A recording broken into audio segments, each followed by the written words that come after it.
Tekrar merhabalar. 3. bölümde yine beraberiz. Doğu Türkistan'ı konuşuyoruz. Doğu Türkistan'la ilgili detaylı tarihi günümüzü ilgilendiren 5 Temmuz olayı, 5 Temmuz 2009'da yaşanan, Urumçi'de yaşanan katliamın detaylarını konuşuyoruz. Şu anda belki Türkiye kamuoyunda Doğu Türkistan davası, Doğu Türkistan konusu işlenildiğinde birçok kimsenin işte devletler arası diplomatik ilişkilerde dile getirilen bir konuyu, herkesin merak ettiği bir konuyu ben konuklarımıza Hidayet Bey'e sormak istiyorum. Mesela Doğu Türkistan'ın işte bir bağımsız devlet olduğu veya bu taleple ortaya çıktığı iddiaları dile getirilirken Türkiye kamuoyu tarafından bazıları da işte efendim siz Doğu Türkistan'da bir şeyi dile getirirseniz işte Çin de sizin içinizdeki PKK unsurunu dile getirerek her iki PKK olayını, PKK girişimini ve Doğu Türkistan davasını aynı kefeye koyuyor. Bu durumda ben de açıklıkla konuklarımıza Hidayet Bey'e sormak istiyorum. Bunlar örtüşüyor mu? Yani Doğu Türkistan davası dile getirildiğinde Çin tarafından siz PKK'ya karşı yürüttüğünüz mücadele neyse bizim de Doğu Türkistan'daki bu ayaklanmalara karşı yürüttüğümüz mücadele aynıdır sözü. Sizce bir anlamı var mı? Biz bu konu öne geldiğinde çok rahatsız oluyoruz. Yani işin gerçeğinin çok uzak olduğu, yani tam ters bir şey olduğuna inandığımız için. Neden ters? Ben bunu şimdi Doğu Türkistan meselesiyle PKK'nın şimdi ortaya attığı Kürtlük ya Kürt meselesi denen bu konularla meşgul edilip de Doğu Türkistan'a yönelik Türkiye'nin teveccühünü zail etmeye yönelik bir çaba olduğunu inandığımız için bundan rahatsız oluyoruz. Neden dersiniz? Doğu Türkistan meselesi gerçekten bir orijinal bir meseledir. Yani yukarıda Doğu Türkistan tarihinden bahsettik, 1000 senelik bir tarihten. Ondan sonraki en yakın zamana kadar sürülen oradaki gerçek yapılar, kurulan devletler, cumhuriyetlerden insanların medeniyeti, kültürü, yaşam tarzları birbirinden olan bağ veya onu bahsettik. Buna bakıldığı zaman zaten herkes yani tarihten az bir şeysi olan, tarihe ilgisi olan biri Doğu Türkistan dendiği zaman Türkistan coğrafyasından yani bilmemesi mümkün değil. Türkistan diye bir şey var. Şairlerin efsanelerde, hikayelerde, tarihi belge bilgilerde Türkistan'dan bahsediliyor. Türkistan bölgesinden. Bu bir gerçektir. Yani hiçbir zaman Doğu Türkistan'da o Türkistan coğrafyasının doğusuna yerleşen Doğu Türkistan bölgesinde şimdiki Çin'in işgalindeki şimdi insanlar hiçbir zaman Çin'le aynı bir şeyi paylaşmadı. Ne dini açıdan, ne milli, ne kültürel medeniyet, yiyecek, içecek hiçbir şeyde bir ortak noktamız olmadı. Bir yere gelmedik. Yani şimdi Türkiye'deki meselelere baktığımız zaman Türkiye'de binlerce senedir aynı kültürü paylaşmış, aynı yemek yemiş, aynı giymişler, konuşmuşlar. Aynı hedef, aynı maneviyat uğruna feda olmuşlar, savaşmışlar. Çanakkale şimdi 18 Mart'ta geliyor bunu. Yani bunlar insanlar omuz omuza beraber yaşamışlar. Yani Doğu Türkistan'la birbirimiz için ölmemişiz, birbirimizi öldürmüşüz tarihte.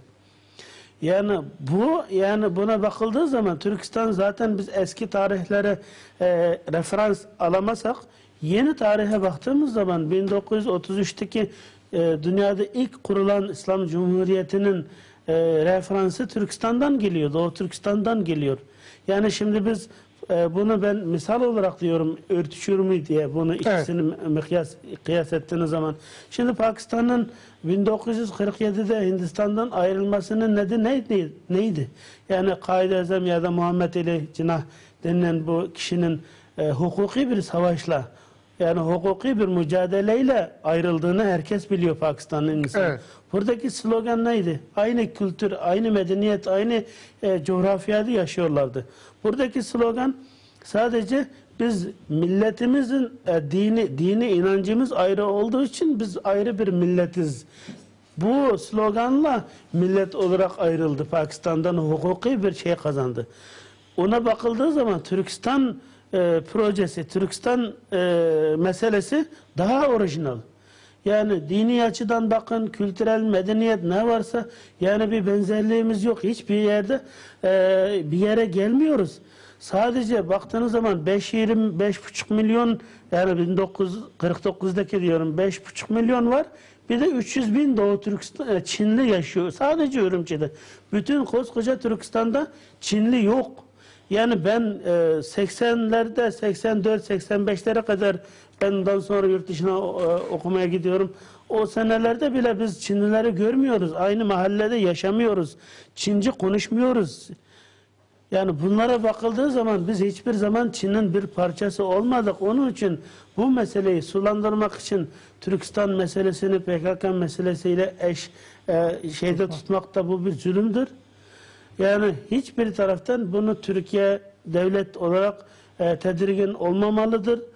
Yani Filistin meselesi, Keşmir meselesi, diğer İslami veya insani hak olarak bilinen meseleler ne kadar orijinal, ne kadar onun arkasında durulması gerekiyorsa Doğu Türkistan meselesi o kadar net ve bir haktır yani.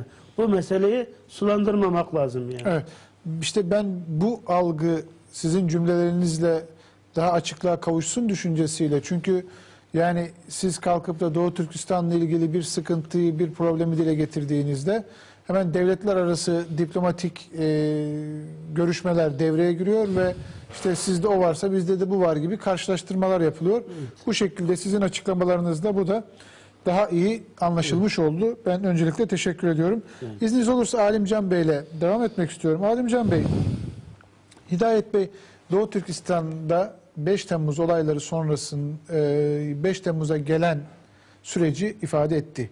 İşte genç kızların, Doğu Türkistanlı genç kızların 16-20 yaşında zorunlu bir çalışmaya tabi tutulduğu, Çin'in iç kısımlarına götürüldüğü, sonra işte ruhsal bunalımlara girip intihar edenler olduğu, ahlaki ve ruh açısından çeşitli bunalımlar yaşadıktan sonra 5 Temmuz sonrası Çin'in yeni stratejileri, yani o bölgeyle ilgili yeni stratejileri var mı?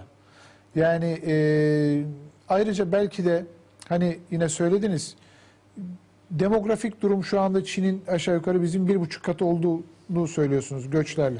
Bunlarla ilgili bize neler söylemek istersiniz? Şimdi Çin daha çok işte bu 2000 seneden itibaren yani Doğu Türkistan halkını tamamen silmek için düğmeye bastı. 2000 yılından bu tarafa. 2000 yılından itibaren. Mesela 2000 yılında tam işte Devlet Bahçeli o dönemde koalisyon hükümet dönemindeydi. Evet. İşte bizim Doğu Türkistan ziyaretinde o esnada işte Çin hep öyle yapıyor. Mesela Abdullah Gül Cumhurbaşkanımız oraya gittiği zaman işte orada bir olay çıkartıyor. İşte Türkiye'nin şeysini denemeye çalışıyor, tavrını. Yani acaba ne diyecek bunu? Çünkü oradaki Doğu Türkistan halkı şöyle diyor. Yani bizim işte kurtaracak olarak Türkiye vardır. Yani bizim abimiz şeklinde böyle görüyorlar. Ondan dolayı da Çinliler Doğu Türkistan halkını gözdağı vermek için hep böyle Türkiye'den işte büyük birisi gittiği zaman hep öyle bir olay ortaya çıkartıyor. Tam o esnada Doğu Türkistan'daki üniversitelerde ta 1949-55'ten beri devam ede gelen o özel bölgedeki Uygurca okullardaki ta üniversiteye kadar devam eden Uygurca eğitimi tamamen yasakladı o dönemde 2000'de. Kaşgar ziyareti döneminde. Yani Sayın Bahçeli'nin Kaşgar ziyareti esnasında yasaklanıyor, kitaplar yakılıyor. Yani işte tepkisi ne olacak diye. Baktı ki tepki yok. İşte ondan sonra dedi ki işte bu halkı yok etmek için ne yapacağız? Bunların dini değerlerini, bunların dilini, medeniyetini, dilini ne varsa hepsini yok etmemiz lazım. İşte dilini yok etmeye çalışıyor.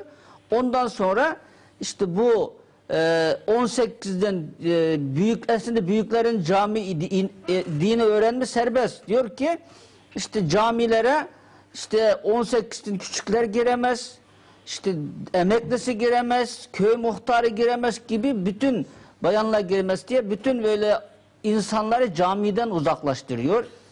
Şu an pardon 18 yaşından küçükler giremez. Evet. İmamlar giremez. Yok, imamlar değil, mesela emekli Özür olanlar. dilerim, muhtarlar giremez. Evet. İşte köy bu şeyleri giremez, idarecileri. İşte bayanlar giremez. Devlet çalışanları. İşte devlet çalışanlar giremez diye neredeyse kimseyi camiye sokmuyor. Böyle bir uygulama yapıyor. İşte hocamızın dediği gibi 2000'den sonra işte hatta kendi çocuğuna Kur'an öğretenleri bile para cezası çarptırıyor. Hatta bazılarının evini dümdüz yapmış işte ibret olsun diye. İşte bu şeklinde Doğu Türkistan halkını zulmü arttırıyor bu şeylerde. İşte en büyük dokunan şey 2001'den itibaren işte biraz önce Hidayet Bey'in de dile getirdiği üzere 16-22 yaş arasındaki daha çok köylü yerdeki kızları Çin'in iç kesimine yani orada meslek sahibi olacak. Mesela Doğu Türkistan'da durmadan işte burada iş imkanı var diye Çin'in iç kesiminden Çinliler, işsiz Çinlileri Doğu Türkistan'a göç ettiriyor. Burada iş imkanı var diye. Oradaki Kızları meslek sahibi yapacağız. Orada sizi zengin edeceğiz diye Doğu Çin'in iç kesimine 5.000-10.000 kilometre uzaklığa götürüyor orada. İşte dediği gibi birçok pavyonu bilmem buraya şey yapıyor. İşte bu Doğu Türkistanlılara çok dokundu bu olay. Evet. İşte bundan dolayı Doğu Türkistan halkı artık Çin'le savaşma şeysine girdi neredeyse. İşte 2009'u geldiği zaman bu bir şey yani ortada birden patlak veren bir şey değil. Yani oradaki insanların Çinlilere olan nefreti işte tepkisi bu sonunda bu 2009 5 Temmuz olayını ortaya çıkardı. Evet. Yani ta 1955'ten itibaren o kadar çok şeyler yapıldı. Çinlilere her çeşit tepkiler gösterildi, ayaklanmalar oldu. İşte Doğu Türkistan'ın Barın 1990'da Barın köyünde bir tane ayaklanma oldu silahlı. Daha sonra Golcu'da 97'de oldu. Ama Ürümçi Çin'in tamamen asimile ettiği neredeyse %5 oranında Doğu Türkistan'ın olduğu başkent olmasına rağmen tamamen Çinleştirmiş olduğu ve buradan hiçbir olay çıkmayacak diye inandığı Doğu Türkistan'ın başkenti Ürümçi'de bu olay patlak verdi. Orada çıkanların çoğu böyle inançlı böyle gençler değil. Onların çocukları değil. Artık yani tamamen işte oradaki Doğu Türkistanları yapılan işte bu kızlar yapılan bu zulmü işte tecavüze uğrayan, haksızlığa uğrayan o kızların görüntülerini Çinliler işte Uygur kızları böyledir bilmem öyledir diye şeyler ekliyorlar işte bu internet sitelerine. Bu onlara dokunuyor. Tıpkı işte Türkiye'de işte Sütçü İmam olayında işte şeye karşı bir ayaklanma nasıl olduysa işte Doğu Türkistanların gelecek anneleri olan kızlara yapılan bu tecavüz, bu sindirme olayı Doğu Türkistanlara büyük dokunuyor ve Ürümçi'de bu olay patlak veriyor. Peki bu olaydan sonra artık yani işte bu Doğu Türkistanlılar yeniden kendisini tanıma, kendi kimliğini tanımaya olmuştur. Vesile olmuştur. Mesela gelenlerden anlıyoruz. Şimdi yani insanların daha çok o kadar baskı yapmasına rağmen o kadar mesela bir işçinin devlet çalışanın mesela oruç tuttuğunu bildiği zaman hemen onu para cezasını çarptırıyor. Ve hatta zorla iftar ettiriyor. Böyle olmasına rağmen yine insanlar mesela orucunu devam ettirmeye, namaz kılmasını engellemesine rağmen insanlar evinde namaz kılmaya ve inancını daha çok yani Çin'e tepki olarak belki Çin bu kadar zulüm ediyor. Çin'i biz nasıl tepki gösteririz? Çıkıp savaşamıyoruz. Madem Çin bizim dinimizi yok etmeye çalışıyor o zaman biz dine daha çok sarılalım diye bu çerçevede işte 2009'dan sonra Doğu Türkistanlar daha çok kendi kimliklerine sarılmaya başlamıştır. Ve baktık ki Çinliler durmadan Çin şöyle bir strateji belgiledi. Dedi ki demek işte bu olay tamamen dünyaya açılmış oldu. İleride ister istemez bir şey olabilir. Onun için buranın demografik yapısını tamamen değiştirmemiz gerekiyor. Ne yapalım? O zaman buraya biz Doğu Türkistan'ı yani Çin göçü başlatalım diye şimdi durmadan Doğu Türkistan'ın bütün bölgelerine durmadan Çinleri göç ettiriyor. Ve Doğu Türkistan'daki her bir il ve ilçeleri Çin'in bir il ve ilçesine bağlamış ve diyor ki işte Şanghay diyor Kaşgar'ı kalkındıracak. Pekin Hoten'i kaldıracak diye işte oradaki ne kadar böyle işsiz Çinliler varsa Doğu Türkistan'a yerleştiriyor ve oradaki fabrika bilmem nerede işte paranak nerede daha güzel imkaniyetler varsa oralara Çinlilere yerleştiriyor ve bunlar işsiz kalan Doğu Türkistanlıları gençleri sinirlendiriyor. İşte bu 2009'dan sonra işte son olaylarda mesela 28 Şubat'ta mesela Doğu Türkistan'ın Kargalık ilçesinde işte bir kasap, iki tane Çinli geliyor, o kasabı o Çinli bir kendi aralarındaki tartışmadan dolayı dövüyor iki Çinli. Bu geçtiğimiz 28 Şubat. Evet bu 28 Şubat'ta. Ondan sonra oradaki gençler de kasaplar da eline bıçakla alıyor. İşte başka tepki gösteremiyor. Ondan sonra Çinlilerin ayrı bir pazarı var. Oraya giriyor. O Çinlilere saldırıyor. Başka çünkü diyor ki artık yani ne yapacağız? Öleceğiz. Yani bu durum yani işte bu 2009'dan sonra tamamen Doğu Türkistan halkı ya ölüm ya kalım diye işte bu şeye girmiştir artık. Artık bu noktaya gelmiş. Evet, Çin de buna karşı tamamen işte sindirici, dünyaya işte burada işte İslami terör, bilmem işte kökten dinci, bilmem uçu buçu diye dünyayı kandırmaya çalışıyor. Oradaki ayaklanma, oradaki insanların şeysi ferdi bir olay değildir. Oradaki hiçbir yani katillik olayı değildir. Tamamen kendi hakkını elde etmeye yönelik hiçbir çıkış bulamayan oradaki gençlerin haklı bir davasıdır Peki, o. peki.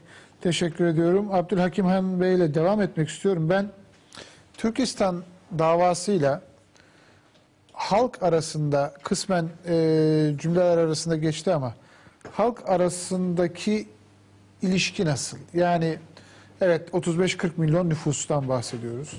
Yani 35-40 milyon Uygur Türk'ü de Doğu Türkistan davası denildiğinde sizin baktığınız noktadan bakabiliyor mu? Şimdi Doktor Alimcan Bey izah etmiş olduğu gibi Çinlilerin baskısı, zulmü insanın aklı almayacak derecede böyle artıyor. Evet. Ama Doğu Türkistan halkı dini eğitim konusunda olsun, başka kültürel eğitim konusunda olsun iyi eğitim almak imkanı kavuşmadı şimdiye kadar.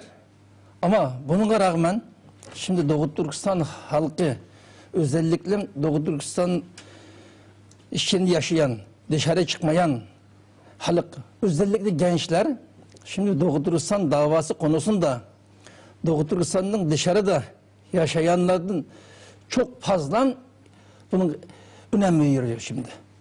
Şimdi bu gençler de dinini öğrenmek, özün kendi kültürel medeniyetini öğrenmek hepsi yasak ama gizli bir şekilde öğreniyor bunlar. Şimdi Doğu Türkistan halkı özellikle gençler şimdi dışarıdan Türkiye başta olmak üzere dış dünya bizge Çinlilerinin yapan zulmünü duyuyor şimdi. Onlardan bir tepki olur diye bu beklentisi var. Ona rağmen şimdi herkes hazır duruyor.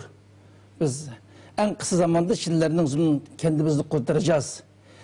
Herhangi bir bedel ödesek ödelim, biz bu zulümden kendimizi kurtarmamız lazım diye böyle bir inanç yaşıyor. Biz bazen bu yurt dışında yaşayan Doğu'da utanıyoruz. Doğu Türkistan'ın şehrinin arkadaşları gelir konuşuyoruz, durum nasıl diye. Onlar anlatıyor. Şimdi Doğu Türkistan'da şimdi yaşayan halkın, özellikle gençlerin bu konudan özellikle Doğu Türkistan davası olan önemi şimdi kendisini unutmuş bir derecede. Kendi hayatı, varlığını unutmuş bir derecede tam zihniyetiyle bu davaya önem veriyor. Bunun bir şeyleri bekliyor, elinden gelen şeyini yapıyor şimdi. Genel olarak böyle öyle mi yani? Doğu Evet. Türkistan halkında genel olarak algı bu. Genel olarak hatta mesela Çin idarelerinde çalışanlar var. Mesela polis olan başka işçi, idareci. Onlar bile bu heyecanda, bu beklentide şimdi. Özellikle bu Ürümçi olayından sonra herkes uyandılar. Şimdi bu seviyede. Peki teşekkür ediyorum. Hidayet Bey, 8-9 tane ülke saydınız. komşu dediniz, stratejik nokta dediniz. Diğer komşu ülkelerin, Çin'le Rusya'nınkini az buçuk çözdük. Zaten Çin belli ne yaptı. Rusya da Çin'le beraber hareket ediyor gibi bir şey anladım. Doğru mu? Diğer ülkelerin Doğu Türkistan meselesine bakışı nasıl? Valla bu meselede yani bizi çok üzüyor. Yani aslında bizim meselemiz Doğu Türkistan meselesi bir ümmet meselesidir. Yani Doğu İslam olarak yani etrafımızda çoğu bizim İslami ve milli kardeşliğimiz olan ülkelerle çevrili çoklu olarak baktığımız zaman Evet. bu şekilde baktığımız zaman bizi üzen şey her ne kadar sebep olsa olsun Çin'le olan uluslararası ilişkiler prensipleri, teamüllerine uymak zorunda kaldıklarını söylese bile insani olarak dini, insani bir ahlak diye prensip var. Ona göre bakıldığı zaman bizim davamızın üstünden ezip geçmemeleri gerekiyordu. Şimdi bizim bu komşu ülkelerde Orta Asya, Türkiye Cumhuriyetler var. Bizim din ve milli kardeşliğimiz olan, bağımız olan, orada da 3-4 milyon bizim Uygur Müslümanların yaşadığı o bölgede etkili olan. Oranın Çin'le Şanghay İşbirliği Örgütü'nün içerisinde olması, Doğu Türkistan davasına yani bir anlamda büyük bir darbe vuran bir güç olarak ortaya çıkmıştır.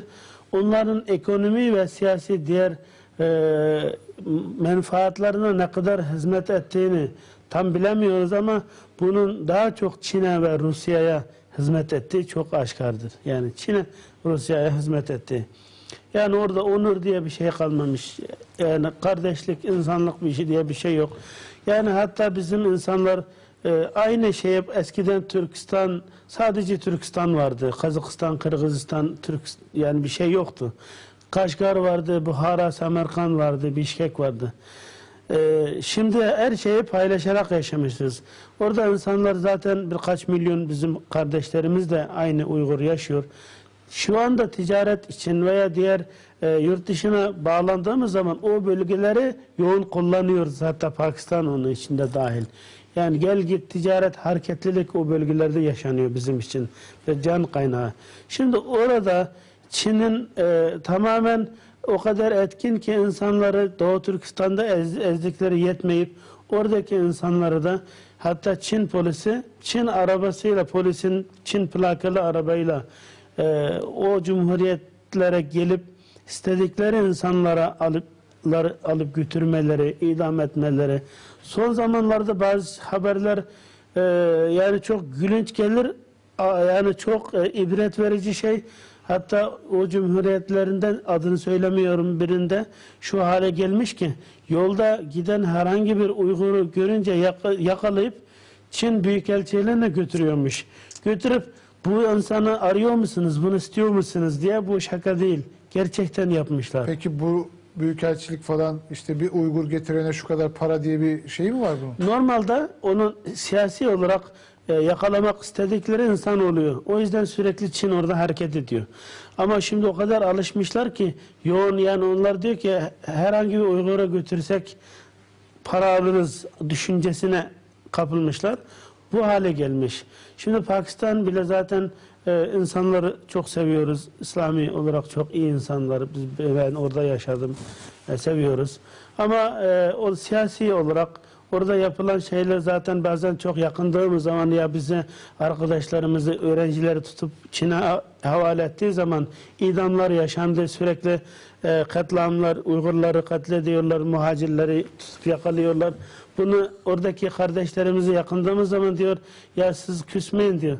Ya siz zaten bizim kendi milletini bile yakalayıp yabancılara satan bir sistem var, siyaset varken sizin yakınmanız anlaşılır bir şey. Yani kendi milletini bile yabancı güçlere, Guantanamo'ya, her yere satan bir siyaset, bir sistem varken siz kardeşlerimizin kimi satması daha anlaşılır bir şey diye öyle diyor. Bu halet var yani. Evet. Bunlar çok acı tabii. Evet. Aynı zamanda konuşulması kolay ama Evet, evet. yani anlaşılabilmesi, ruhen anlaşılabilmesi zor şeyler. Alimcan Bey, tabii arkadaşlarım ilk uyarısını yaptılar. Ben bir de şeyi merak ediyorum. Şu anda Çin devlet okullarında Uygurcanın eğitimi yapılabiliyor mu? İşte çift dilde eğitim olabiliyor mu? Çince, Uygurca birlikte mi öğretiliyor? Buna rağmen devlet tamamen yok, Uygurca yasak, Çince mi konuşacaksınız diyor. Çince mi ya nedir bu? Şimdi bu işte tamamen yok etmek için Doğu Türkistanlıları, şimdi bu 2000'de başladığı üniversitedeki Uygurca eğitimi yasakladı. Şimdi 4-5 sene oldu. 2007'den itibaren ilk okuldan, ondan da önce anaokuldan itibaren çocukları alıyor. Mesela sözde diyor ki bunları çift dilde eğitim vereceğiz. Hem Uygurca hem Çince. Ama onlar öyle yapmıyor. Çünkü bunlar Çince öğrenmiyor diye tamamen Çince'ye ağırlık veriyor. Ve Uygur okulları birden kapatıyor. Artık çünkü Uygur okullarına Çin para vermiyor. Çin hiçbir destek vermiyor. Ve ondan sonra Uygurlar da işte diyor ki burada insanlar şey yapmıyor. Buraya çocuklarını getirmiyor diye tamamen Çin dilinde eğitim veren okullara çeviriyor. Artık yani neredeyse Doğu Türkistan'da Uygur dili de eğitim veren okul kalmamıştır.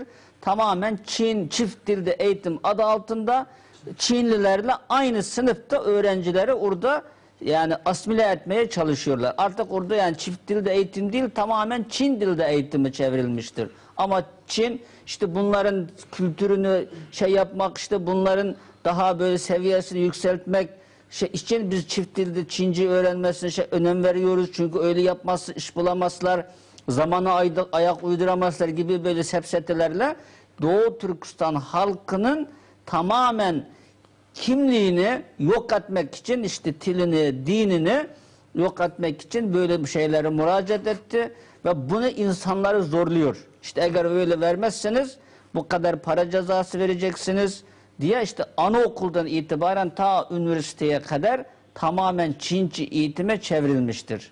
Evet. Peki yani artık resmen bir asimilasyon süreci, resmen böyle oradaki Doğu Türkistan halkının kendi gelenek, görenek, inanç ne değeri varsa bunların ikincil plana itildiği bir yapının inşa sürecini devam ettiriyor. Devam ettiriyor. Öyle olmasına rağmen yine Doğu Türkistanlılar yani Türkiye'ye yönelik bayağı ilgi, alaka duyuyorlar. Geçen de haberlerde de vardı. İşte Ürümçi'ye gitmiş, Kaşgar'a gitmiş, bakmış ki işte Türk malları tam moda olmuş. Mesela Türk filmleri, işte Polat Alemdar, Kurtlar Vadisi gibi şeyler orada. İşte Çin'de bundan rahatsız oluyor. Çünkü orada işte Türkçe verilen şeyler varmış, kurslar varmış, Türk kursları. Onları da Çin tamamen yasaklamış. Çünkü bunlar yani Türkiye'ye ilgi duyuyorlar diye. Çünkü kültürümüz aynı, dinimiz aynı, hepsi aynı olduğu için ve Doğu Türkistan halkı da Türkiye'yi kendisini kurtarıcı olarak gördüğü için insanlar ister istemez işte buradaki dizilere, işte Kurtlar Vadisi çok merak olduğundan dolayı ister Uygur Türkçe öğrenmeye başlıyorlar. Çin'de bundan rahatsız oluyor. Evet. İşte bunlar yine esline dönecekler diye bayağı rahatsız oluyorlar. Peki, teşekkür ediyorum Alimcan Bey. Hidayet Bey, bu Kuzey Afrika'da ve Orta Doğu'da işte İslam dünyasının bazı beldelerinde, bazı ülkelerinde bir hareketlilik var. O hareketliliğin Doğu Türkistan'a yansıması var mı? Veya bir itici güç oldu mu şu anda Doğu Türkistan'daki bu muhalif yapıyla ilgili? Şimdi bu konuya geldiğimiz zaman bu rüzgarın, bu değişimin özgürlükler açısından insanların hak hukuklarını talep eden bu rüzgarın kokusu Doğu Türkistan'a gelmeden önce daha Çin onu hissetmiş ki hemen bu daha olay Tunus'tan Mısır'a geçmeden Kaşgar'da bu cuma günlerinin önemini yani dış dünyada, batıda çok anladılar. Şimdi Çin bile bunun anlayıp Cuma günü, Cuma'nın insanlara böyle bir bereketi, feyzi, yani insanlara taşıran bir hararet verdiğini düşünerek Cuma günleri Kaşgar biliyorsun o kadar sıkı yönetimde öyle bir şeyin hemen hemen çabuk çıkması biraz zor olmasına rağmen Çin orada bizim Kaşgar'da en büyük camimiz var. İdgah Camisi. Binlerce insanın namaz kılabildiği. Evet. O caminin önünde panzerler, tanklar, askeri birlikleri dizmişler. Daha olay yeni şeyden nakledilirken insanlar burada da yani nasılsa bunlar aynı Müslüman yani birbirlerinden etkilenip Cuma günü burada da böyle bir şey yapabilir diye orada hazırlıklar yapıp sürekli onun üzerinden güvenlik önlemlerini Çin aldı. Bu konuda Doğu Türkistanlılarda şimdi sosyal medyanın her ne kadar Çin en büyük engelleyicisi olmasına rağmen Doğu Türkistanlılar bu konuda hassas davranıyorlar. Dış dünyayı merak ediyorlar. Ne olup bittiğini çok sürekli takip ediyorlar. Bundan dolayı Doğu Türkistan'da yukarıda hocamızın dediği gibi büyük bir uyanış var Ürümçi olayından sonra.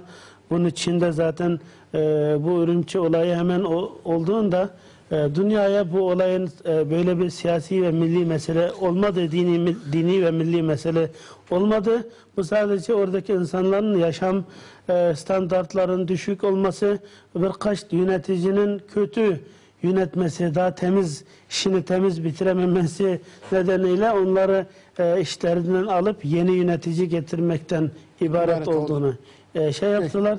Peki. Son cümlenizi alın, bitireceğim. Son diyeyim yani burada beni son günlerde bu Kaşgar'da olan olaydan yani orada 20'den fazla insanın şehit edildi Doğu Türkistanlı insanımızın 28 Şubat'ta Kaşgar'da olan olayda. Bundan hemen sonra Çin'in Doğu Türkistan'daki Komünist Partisi Başkanı, Genel Sekreteri bir basın açıklaması yaparak Pekin'deki parlamento şeysine girerken şöyle bir mesaj veriyor İslam alemine. Diyor ki yani burada olup bitenlerden yani bize hoşgörüyle, anlayışla görün diyor İslam alemine.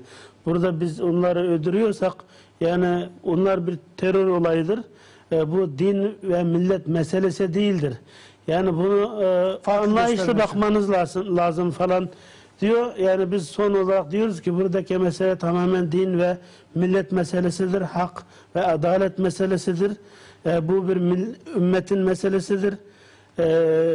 Türk İslam aleminin insanlığın meselesidir.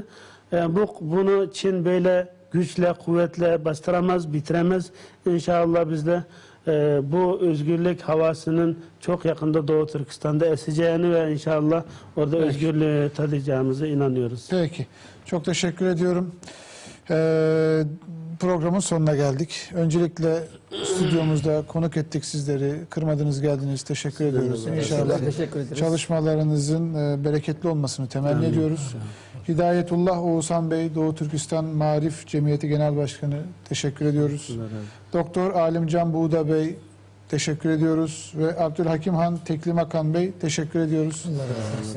İnşallah buradaki anlattığınız problemlerin çözüm bulması adına bir an önce hem herkesin üzerine düşeni yapması gerektiğini düşünüyoruz.